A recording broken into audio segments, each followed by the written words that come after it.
Good afternoon. Today we are continuing on with those functions. We are doing CO49. I can graph a function using a function table.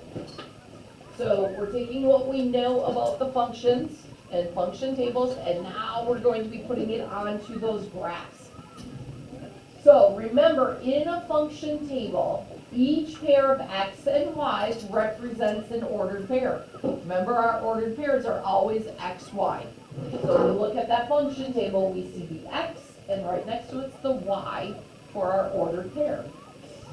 We can graph a function using a function table by plotting each ordered pair on the coordinate plane and connecting them with a line. So here are the steps that we are going to do. First step, write each ordered pair contained in the table.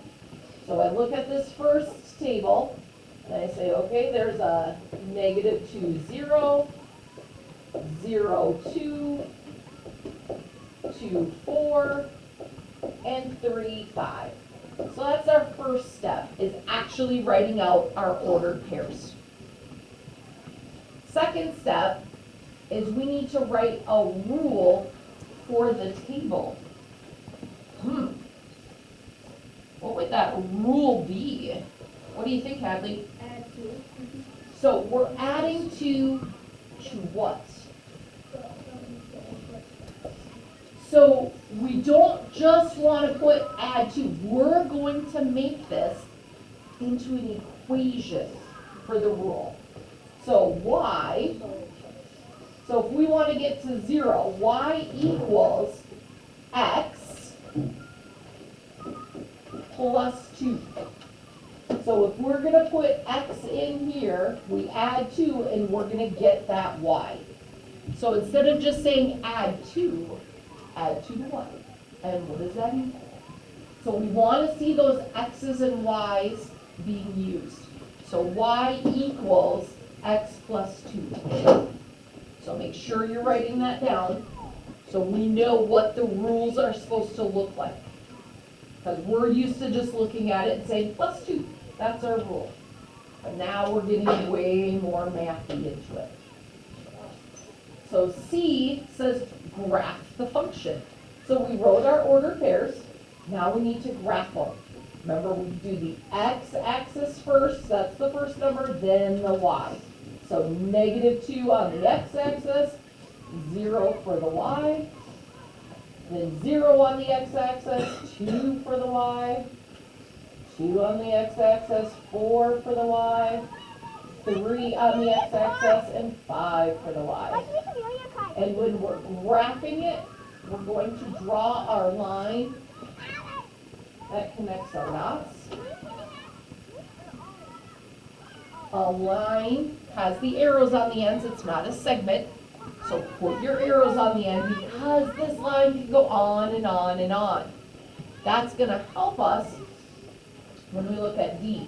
It says list an ordered pair not included in the table but is on the line. So we don't want to just look and guess. We want to, because sometimes our lines can be, our lines cannot be straight, right? So we don't want to just look and say, oh, well, it looks like it's going to cross this point. We want to actually see, is it going to cross that point?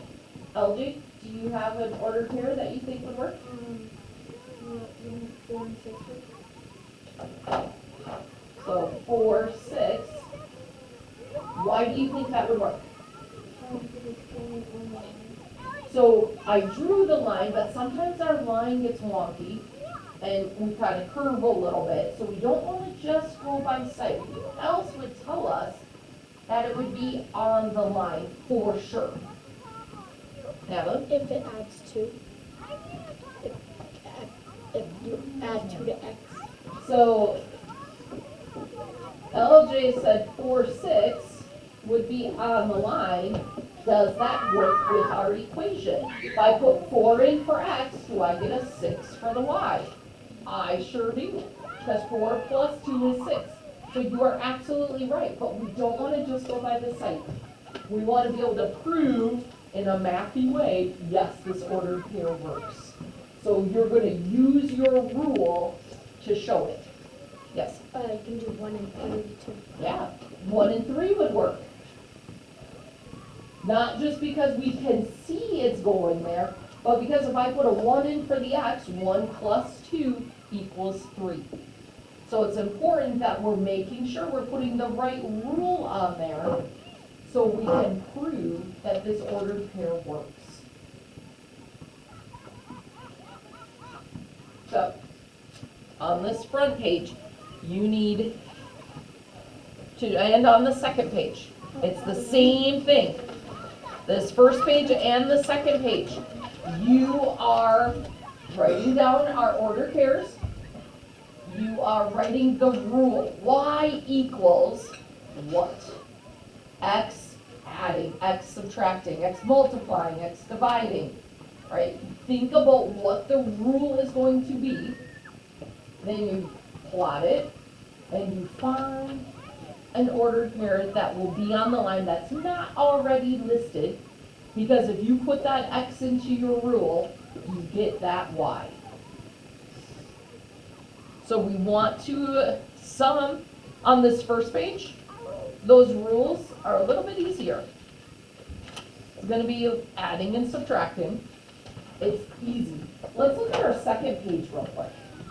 So I know you're still working on that first page, but let's take a peek at our second page, at what some of these rules might look like.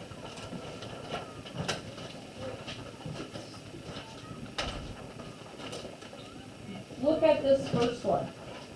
-2, -4, 0, 0, 2, 4, 3, 6. How is that increasing or decreasing? Well, that's the first question we ask. Is it increasing or decreasing? Claire? It's increasing. When we increase, that's when we add or multiply. When we decrease, that's when we subtract and divide. Those make numbers smaller. Adding and multiplying makes numbers bigger. What do you think our rule would be for this one, Bert? It's X times 2. So Y equals, Bert thinks it's 2X. Does that work? If I put in all of those X's, do I get those Y's? If I put in a 2 for the X, it's 2 times 2, 4. It is. If I put in a 3 for the X, it's 3 times 2, 6. It is. If I put in a -2 for the X, -2 times a +2, is that a -4? It is. We need to remember those negative rules. Negative times a positive equals a negative. So make sure that you're following all of those rules and really looking. Sometimes, and this is a hint, there will be one that gets a little more complicated. Sometimes you'll have a multiplying or dividing and adding or subtracting. Oh boy, it's one of those two-step equations. Multiply, divide, and add or subtract. So you look at that as you're looking at what the rule could possibly be. Do we have questions on how to do this? Okay. So the trickiest part is making sure you have the correct rule. The finding the ordered pairs and graphing them, you guys know how to do that, right? Find the correct rule and use the rule to help you find an ordered pair that would be on the line that's not listed. But use the rule, don't just go by sight, because our lines can get wonky. Use the rules. If you finish before class is done, Khan Academy, Math Packet, Math Masters. Okay? If you are watching at home, I hope you are well, and I hope to see you soon. Have a wonderful day.